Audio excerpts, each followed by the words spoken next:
నమస్తే, welcome to our channel. నేను మీ నరేష్. రాష్ట్ర వ్యాప్తంగా సంచలనం రేపిన నవీన్ హత్య కేసులో ఏం జరుగుతోంది? ఇంతకీ ప్రధాన నిందితుడు హరిహర కృష్ణను ఏం చేయబోతున్నారు? హరిహర కృష్ణకు సహకరించినటువంటి నిహారిక అలాగే హసన్ కూడా చెంచల్ కూడా జైల్లో ఉన్నారు. రీసెంట్గా హరిహర కృష్ణను పోలీసులు రీకన్స్ట్రక్షన్కి తీసుకెళ్ళడం జరిగింది. పోలీసులు హరిహర కృష్ణను సీన్ రీకన్స్ట్రక్షన్కి తీసుకెళ్ళడం జరిగింది. ఈ నేపథ్యంలో ఉరిశిక్ష పడుతుందా లేకపోతే యావజ్జీవ కారాగార శిక్ష పడుతుందా? ఈ హత్య కేసులో ముఖ్యంగా సహకరించినటువంటి నిహారికకు అలాగే హసన్కి ఏ శిక్షలు పడబోతున్నాయి అనే విషయాన్ని తెలుసుకోవడానికి మనం హైదరాబాద్ బేస్డ్గా పనిచేస్తున్నటువంటి కమల్ అండ్ కో అడ్వకేట్స్ దగ్గరకు వచ్చాం. ఇక్కడ లాయర్స్ ఒపీనియన్ ఒకసారి తీసుకుందాం.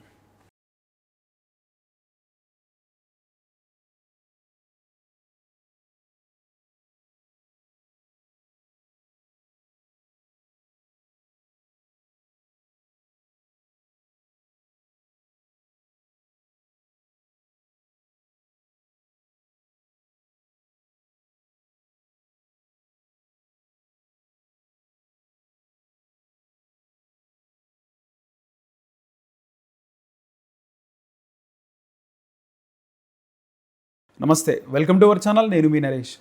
రాష్ట్ర వ్యాప్తంగా సంచలనం రేపింది నవీన్ హత్య కేసు. ఈ హత్య జరిగి దాదాపు 2 వారాలు అవుతున్నా. ఇంతకీ ఈ కేసులో ఏం జరుగుతుంది? ప్రధాన నిందితుడు హరిహర కృష్ణను రిమాండ్లో ఉంచారు. హరిహర కృష్ణకు సపోర్ట్ చేసి సహకరించిన అమ్మాయి నిహారికను అలాగే హసన్ను కూడా చెంచల్ కూడా జైలుకి పంపించడం జరిగింది. ఇంతకీ వాళ్ళకు ఏం శిక్షలు పడబోతున్నాయని చాలామంది డైలమాలు ఉన్నారు. మెజారిటీ పీపుల్ వాళ్ళకి ఉరిశిక్ష పడితే బాగుంటుంది అని అంటున్నారు. ఎందుకంటే ఇలాంటి ఘటనలు మళ్ళీ మళ్ళీ రిపీట్ అవ్వని. ఈ నేపథ్యంలో ఇంతకీ వాళ్ళకి ఏ శిక్షలు పడతాయని తెలుసుకోవడానికి మనం ఈరోజు పిహెచ్డి స్కాలర్, ప్రముఖ హైకోర్టు అడ్వకేట్, గోల్డ్ మెడలిస్ట్ శ్రీమతి అనురాధ చెరుకూరి గారు ఉన్నారు. మాట్లాడదాం. మేడం నమస్కారం. నమస్కారం మేడం, రాష్ట్ర వ్యాప్తంగా ఈ కేసు అయితే సంచలనంగా మారింది. ఇది జరిగి దాదాపు 15 days అయిపోయినా కూడా ఈ కేసు కోసమే మాట్లాడుకుంటున్నారు. 2-3 కేసులు జరిగినప్పటికీ. ఎందుకంటే ఇంత క్రూరమైనటువంటి హత్య ఎప్పుడు కూడా రాష్ట్ర చరిత్రలో జరగలేదు.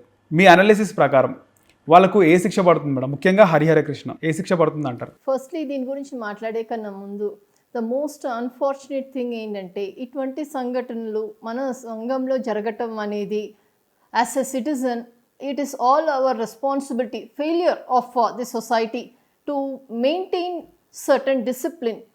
He is just completed his BTech అండి. He is a very young citizen of our country.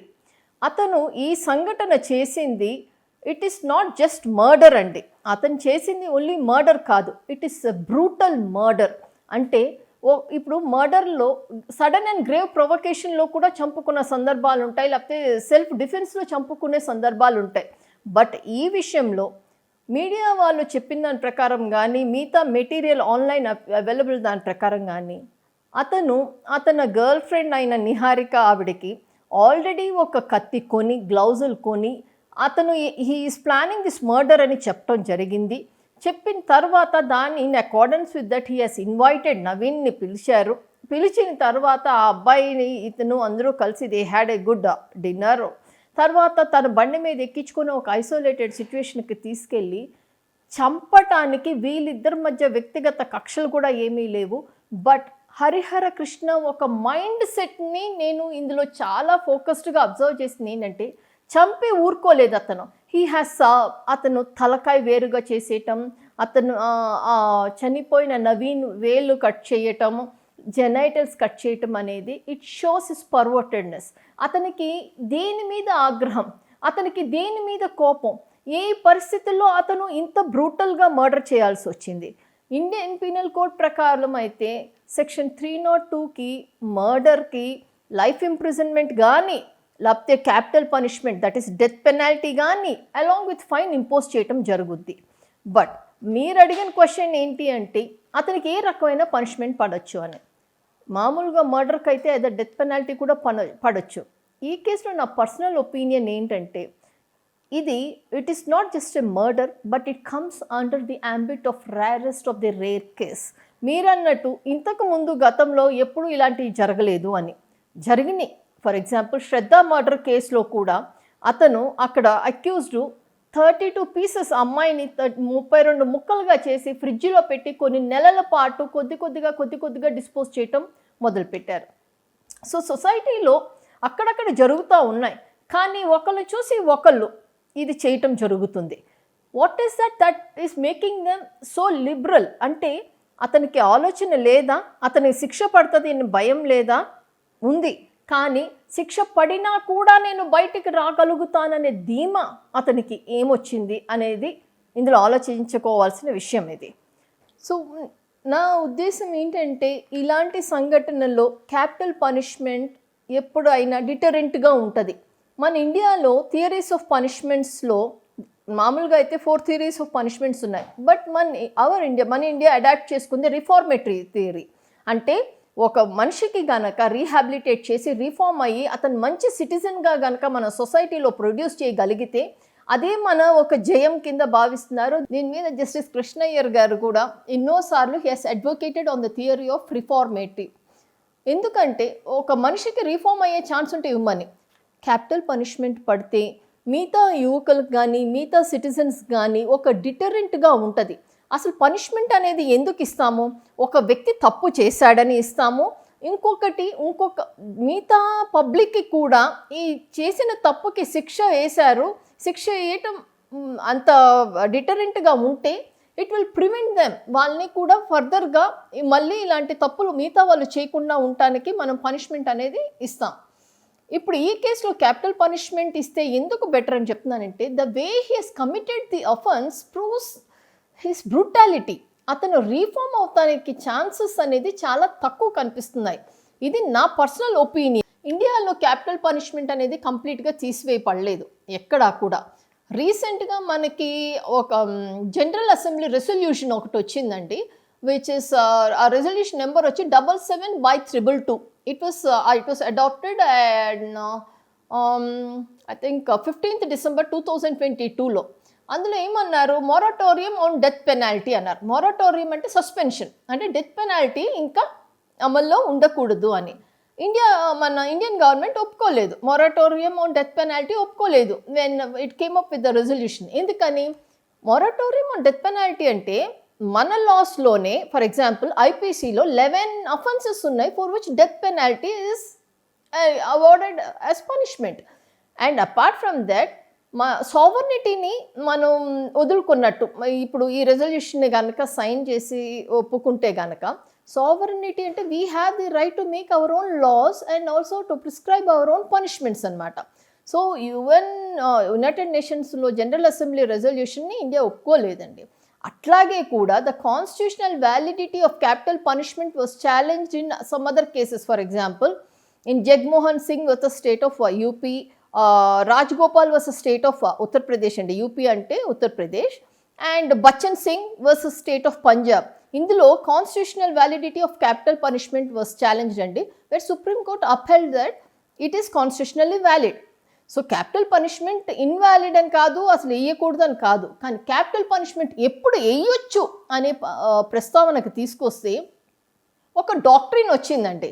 ఆ డాక్ట్రిన్ను Machhi Singh was state of పంజాబ్లో, which was already there in Bachan Singh was state of పంజాబ్లో ఉంది, which was reiterated again in Machhi Singh was state of Punjab.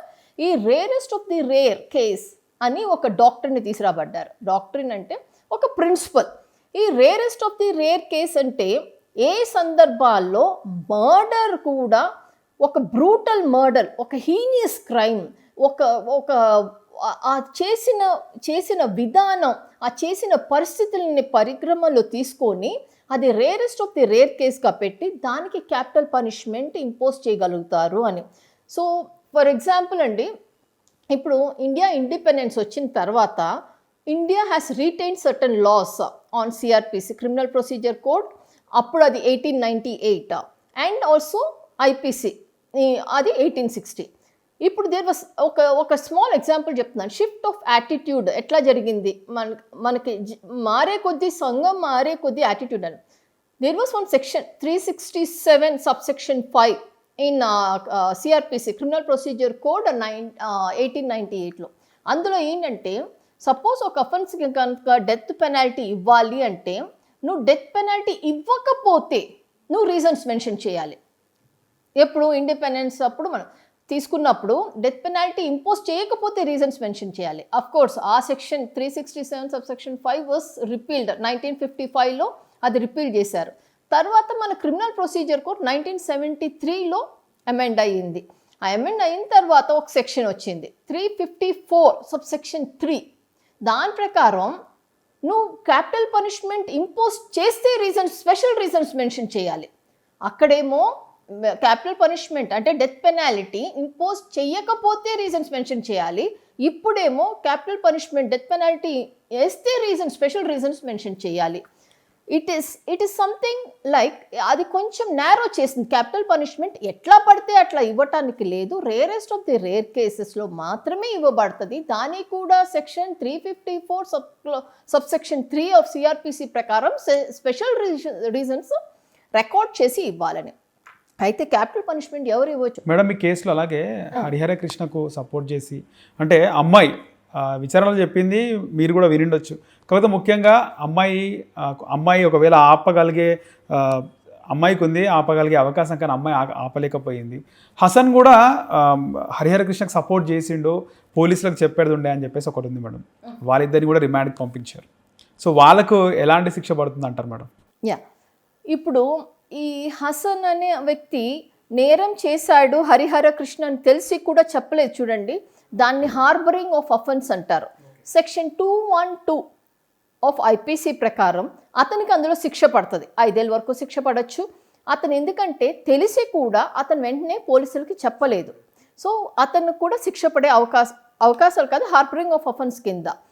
ఆ అమ్మాయికి కూడా తెలుసు, బికాస్ మీడియా వాళ్ళు ఇచ్చిన ఇన్ఫర్మేషన్ ప్రకారం అతను హత్య చేసిన తర్వాత ఆ అమ్మాయికి చెప్పాడు.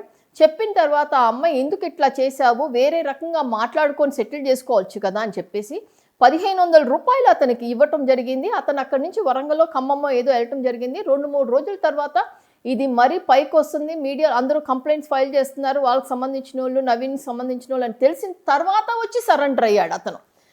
ఆ అమ్మాయి కూడా ఇది హార్బరింగ్ ఆఫ్ అఫెన్స్. అదొక్కటే కాకుండా వీళ్ళిద్దరూ కలిసి డిస్ట్రక్షన్ ఆఫ్ ఎవిడెన్స్ కూడా చేశారు. అంటే నెక్స్ట్ డే వాళ్ళు అదే సీన్కి వెళ్ళి, అఫెన్స్ జరిగిన సీన్కి వెళ్ళి, ఎక్కడైతే ఏ స్థలాల్లో అయితే అతని పార్ట్స్ పడేశారో, ఆ విక్టిమ్ ఒక బాడీ పార్ట్స్ పడేశారో అవి కాల్చే ప్రయత్నం చేసి దాన్ని డిస్ట్రక్ట్ చేసే ప్రయత్నం చేశారు, which is very serious offence again. So దాని ప్రకారం వాళ్ళకు కూడా శిక్ష పడుతుంది ఇద్దరికి. సో హరిహరన్కి గనక మీరు మాట్లాడితే capital punishment can be awarded. But ఇవన్నీ ఏంటంటేనండి, మనం హ్యాంగ్ పడే అవకాశం ఉందా మేడం? హ్యాంగ్ చేసే అవకాశం ఉందా అంటారా? ఉంది, అవకాశం ఉంది.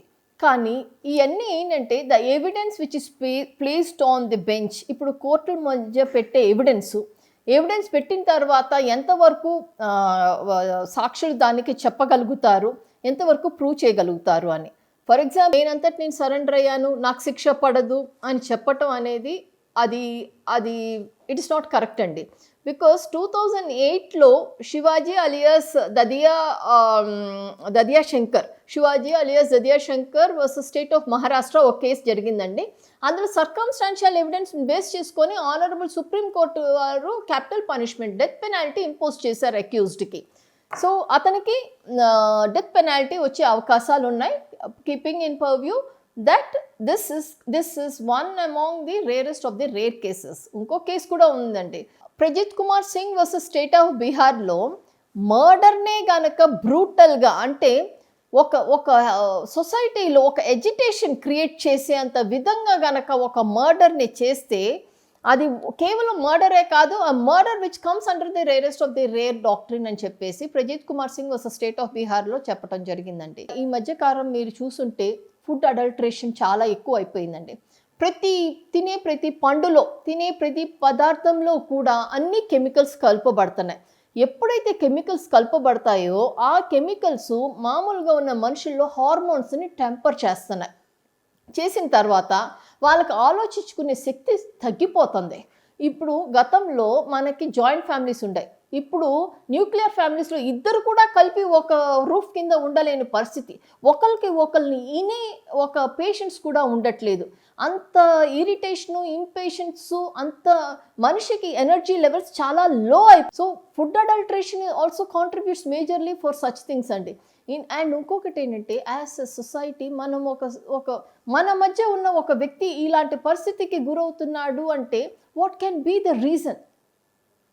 Recently there was a movie అండి, రేవతి గారు యాక్ట్ చేశారు. వాళ్ళ కొడుకుని స్ట్రీట్లో ఒక స్ట్రీట్ మీద పాస్ అయ్యేతను కోపంతో, మాకు తల్లిదండ్రులు లేరు, మాకు సరైన ఫుడ్ లేదు, మాకు లేకపోవడం మీరేంటి ఎంజాయ్ చేయటం అని కారణం లేకుండా పొడి చేస్తే, అందులో she speaks about the social responsibility towards the accused. Not only media అండి, ది ఎక్స్పోజర్, మీ స్మార్ట్ ఫోన్సే కావచ్చు, టీవీసే కావచ్చు, టీవీస్లో వచ్చే సీరియల్సే కావచ్చు, ఈ మధ్య ఇప్పుడైతే ఈ సీజన్స్ అని చెప్పేసి వస్తున్నాయండి, టూ మెనీ. దాంట్లో వాడే లాంగ్వేజే కావచ్చు, దాంట్లో చూపించే ఒక విలన్ని ఒక హీరో చేసి చూపించడమే కావచ్చు, ఇట్స్ ఆల్ వెరీ ఫ్యాసినేటింగ్. వీళ్ళు ఆడే ఆటలు, ఫర్ ఎగ్జాంపుల్ వీడియో గేమ్స్ ఆడుతున్నారు, షూటింగ్ గేమ్ ఆడుతున్నారు, ఎవరైనా ఆడేటప్పుడు they involve themselves in that character.